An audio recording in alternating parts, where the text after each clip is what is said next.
Magandang buhay mga kaibon. Nagbabalik ang MBA Loaf and Aviary. Bago nga kayo dito sa aking YouTube channel, ang MBA Loaf and Aviary, please like, share, subscribe at don't forget to click the notification bell para updated kayo sa mga bagong video na aking ina-upload. For today's video, meron kasing isang kaibon natin na nag-send ng video na kung bakit daw nangyayari ito sa mga ibon niya. Meron siya sa akin sinend ng video at ipapakita ko sa inyo at ilalagay ko dyan sa screen yung mga ibon. Tapos kung bakit nga daw ba nangyayari ito at kung ano ang sakit na dumapo sa kanyang mga ibon. Pag-usapan natin mamaya yan at siguro pagkatapos na lang ng introng ito, panoorin nyo muna. MBA Loaf Aviary, fly high. Hanap mo ba ay gabay sa pag-aalaga sa parakeets at lovebirds? Kami ang una. MBA Loaf Aviary, kaibigang mapagkakatiwalaan. Sulit na mga ibon, laging maaasahan. Kalapate at paraket, sabay na lilipad. Kaalaman sa pag-aalaga, dito ilalantad. MBA Loaf Aviary, sa saya ay kasama. Gabay sa bawat pakpak, gabay sa bawat tuka. Lovebirds at parakeets, alagang totoo. MBA Loaf Aviary, para sa inyo to. Kulay ay makulay, buhay ay masigla. Sa aming channel, kaalaman ay makuha. Tips sa pagpapakain at tamang kulungan. Sa MBA Loaf, kayo ay tutulungan. Huwag nang mangamba, ang ibon mo'y ligtas. Sa gabay naming tapat, saya'y walang wakas. Kalapati at paraket, sabay na lilipad. Kaalaman sa pag-aalaga, dito ilalantad. MBA Loaf Aviary, sa saya ay kasama. Gabay sa bawat pakpak, gabay sa bawat tuka. Lovebirds at parakeets, alagang totoo. MBA Loaf Aviary, MBA Loaf Aviary, fly high.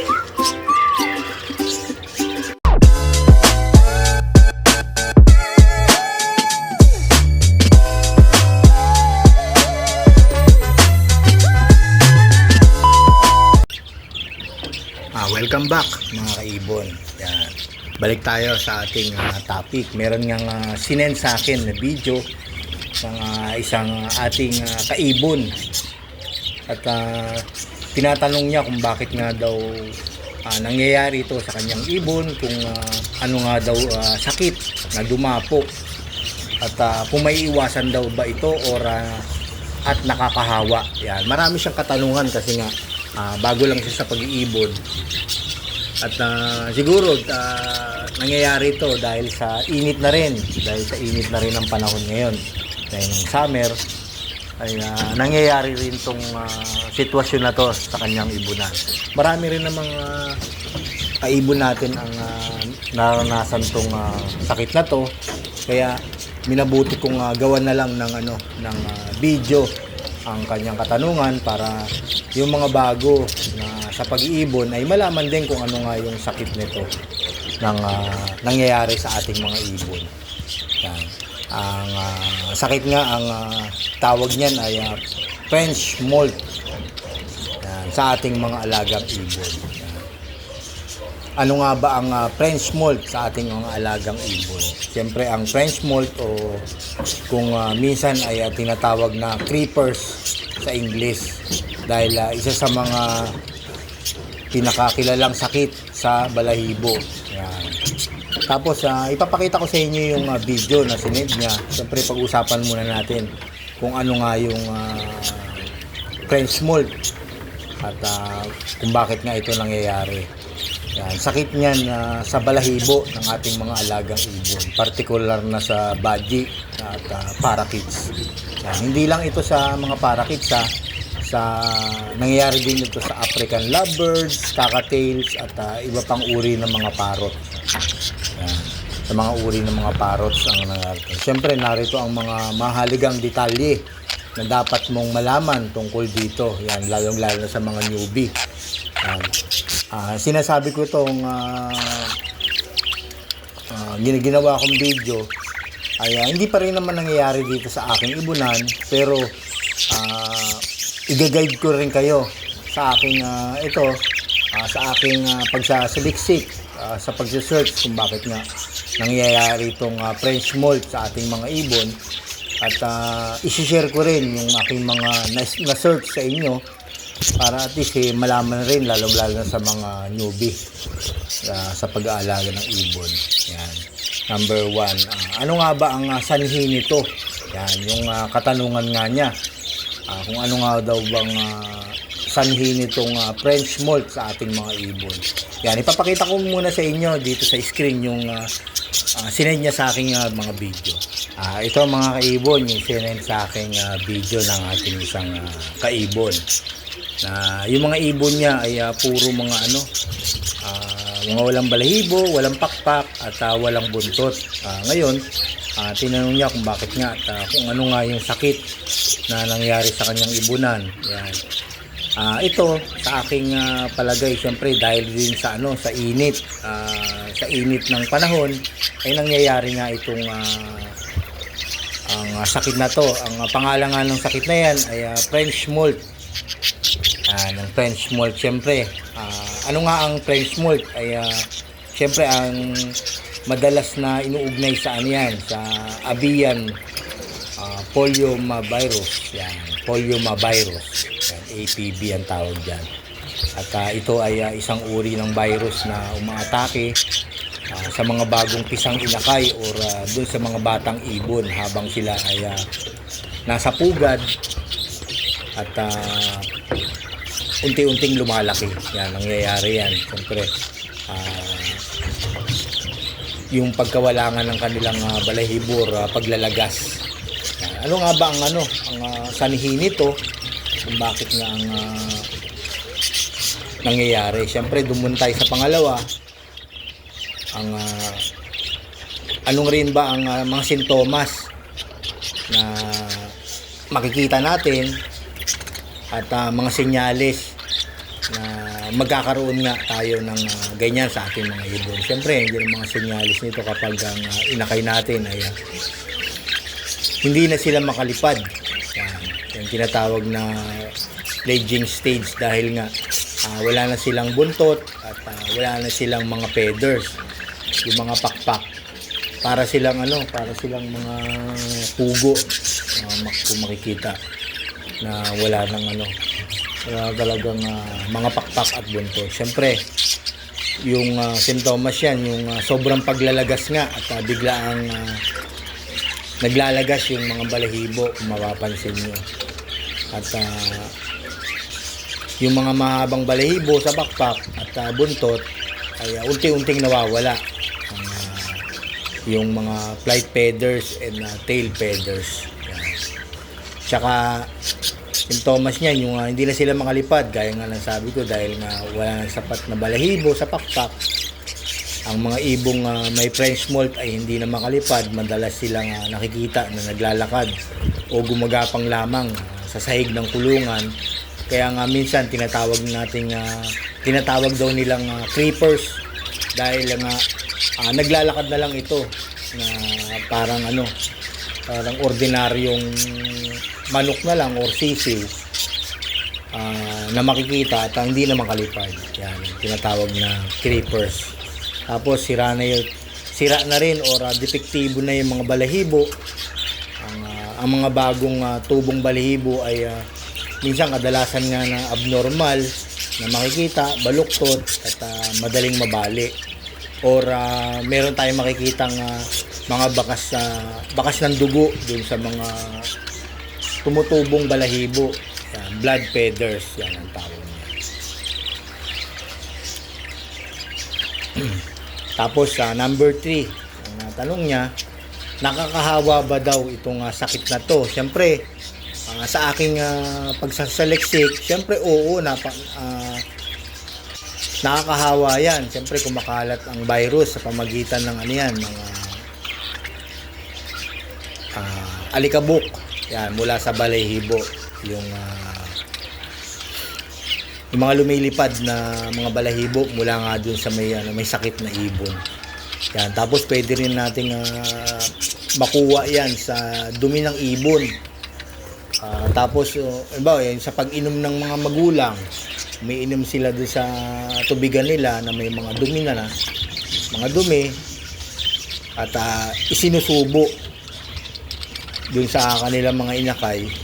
Doon din talagang mahahawa yung mga kapatid na na walang mga French mold. Tapos syempre, dun din nga, dahil nga sabi ko, yung pagpapainom, syempre na andun din yung pagpapakain ng mga magulang sa kanilang mga inakay. Yung crop milk or regulated food, yung kinakain ng magulang, tapos sinasala yan sa lalamunan ng magulang, tapos isinusubo doon sa mga inakay. Yan, talagang magkakahawaan yan.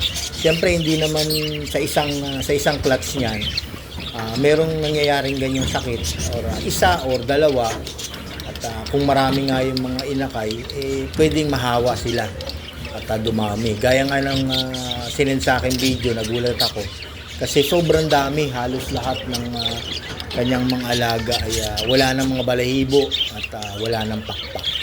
Yan, puro manglaga. Meron mang bahagya na nakita natin na nakakalipad, pero hindi yung totally, hindi daw sila lumilipad, bali gumagapang, tumutungtong na lang sa cage, tapos pupunta sa dapuan. Siyempre, meron din tayong babala kung meron nga tayong isang ibon na may French mold sa ating breeding flock, yung gaya nga ng sabi ko, doon sa isang clutch, doon sa isang cage na merong sakit, ay pwede na nating hiwalay. Yan, pwede nating hiwalay yung may sakit na yon. Siyempre, may chance na, malaki nga talaga ang tsansa na magka-carrier or mahawa na rin yung ibang mga ibon kahit na hindi sila nagpapakitang simptomas. Yan, gaya nga ng sabi dito na kahit doon sa may magkakapatid, merong isa, ay possible na merong mga sakit na rin yon yung mga ibang mga kapatid niya, at hindi lang ito nagpapakita ng simptomas ng tulad ng isang may sakit na French mold. Siyempre, para maagapan nga natin, ihiwalay na natin yung meron tayong makikitang simptomas para hindi na ito lumala at makahawa pa. Ang tanong din niya, meron daw bang gamot na para dito sa sakit? Siyempre, sa aking pagse-search ay wala pang tiyak daw na gamot or antibacterial treatment para tuluyang mawala ang French mold. Gayunpaman, marami daw ang tinatamaan nito na nabubuhay ng matagal basta maalagaan nga daw ng tama. Yan. Basta maalagaan ng tama. Siyempre, ano nga daw iba yung maaari nating gawin para nga ito malunasan or maibsan lang ng konting sakit ng ating mga ibon at humaba pa yung mga buhay nila. Siyempre, dahil nga sabi ko, ibukod na natin or i-isolate yung may sakit na or nakita natin na dinapuan na ng French mold. Ihiwalay natin agad at upang hindi na makahawa sa iba doon sa mga magkakapatid. At saka, siyempre, di ba yung mga cage natin, pagka meron tayong aviary, marami tayong mga ibon, yung mga balahibo na nililipad or nalalanghap nga ng ibang katabing cage, ay pwede rin mahawa. Kaya, kung maaari, ilayo natin at at hindi itabi dun sa mga may normal na na mga parakits o nung uri ng ibon. Siyempre nandiyan din ng wastong nutrisyon. Bigyan sila ng mga pagkain mayaman sa vitamins, yan ang importante. Tapos meron ding minerals at protein. Yan. Yung protein naman ay makukuha natin yan sa sa nilagang itlog. Ipapakain natin sa kanila yung egg food para nga matulungan muling pagtubo ng balahibo. Tutubo naman yan at talagang tsatsaga tayo aantayin na tumubo. Babalik yung mga balahibo sa tamang pag-aalaga ng ating mga ibon at naandun pa yung ligtas na kulungan. Bakit nga ligtas na kulungan? Siyempre dahil hindi sila nga makalipad, yan, tulad nun, hindi sila makalipad, kailangan nating ibaba yung dapuan kung kailangan ibaba natin ng kaunti or malapit sa sahig ng ating mga cage para hindi sila masyadong i-expose sa sahig ng cage kasi minsan 'di ba yung mga dumi naandun yan sa mga ilalim ng cage, matatapak-tapakan nila at makakain. Yan, possible pa na magkaroon pa sila ng matinding infeksyon. At kung kailangan talagang ibaba na lang para makadapo sila, para hindi nila matapak-tapakan yung mga tao. Yan yung dapuan, yung purchase na sinasabi. Yan, ibaba natin masyado. Tapos siguraduhin natin na madali nilang maabot yung mga pagkain at tubig. Yan, syempre yung tubig hindi naman natin hindi naman natin kailangan itaas syempre nasa baba yan para madali nilang mainom. At kasi may tendency niyan pagka sobrang taas yung purchase natin tapos lumapo at kakain sila, may tendency na mahuhulog yan at baka masaktan. Tapos yung tubig syempre kailangan malinis lagi. Yan. Every 4 hours or 5 hours ay pwede natin palitan kasi oras na mataihan nga yan ng mga ibon natin tapos mainom ay hindi natin maiwasan na talaga magkasakit yung ating mga ibon. Baka possible pa na ikamatay nila. Tapos yung dun sa magulang nung nakita natin na may French molt ay wag muna natin i-breed kasi pwede yan na overbreeding na.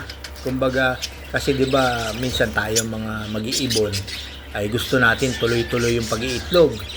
Ay kailangan din ng pahinga ng mga magulang. Siguro ang payo ko lang pag mga tatlong clutch or 4 ay pahinga na natin yung ating mga ibon.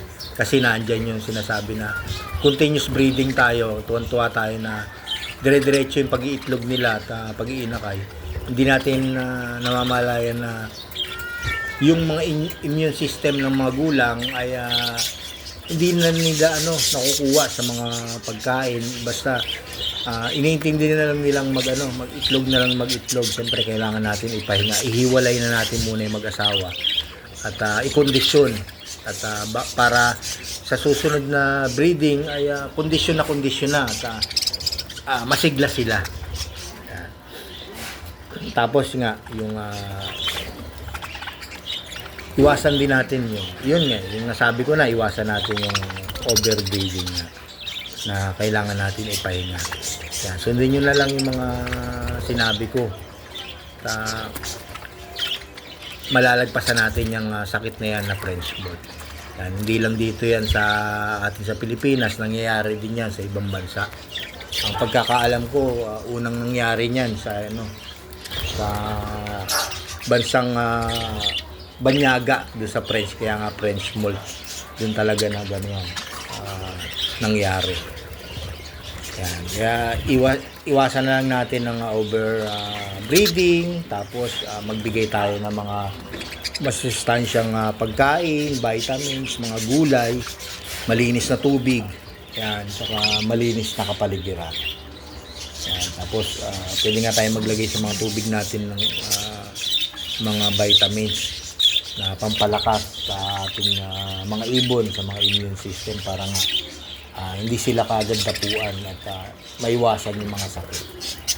Yan, hanggang dito na mga kaibon yung aking ginawang video sa inyo. Sana'y kahit konti ay meron kayong natutunan sa akin. Yan. Dun sa nag-send sa akin ng video, ginawang ko tong video na to para hindi lang ikaw ang alam or may alam na kung bakit nangyayari. Shinare ko para lahat tayong mag-iibon ay alam din natin kung ano nga yung sakit na dumapo dyan sa iyong ibonan. Yan, hanggang dito lang mga kaibon at maraming salamat sa inyong panonood at pakikinig ng aking ginawang video. Yan, hanggang sa muli, please like, share, subscribe at don't forget to click the notification bell para updated kayo sa mga bagong video na aking ina-upload. Yan, happy breeding mga kaibon!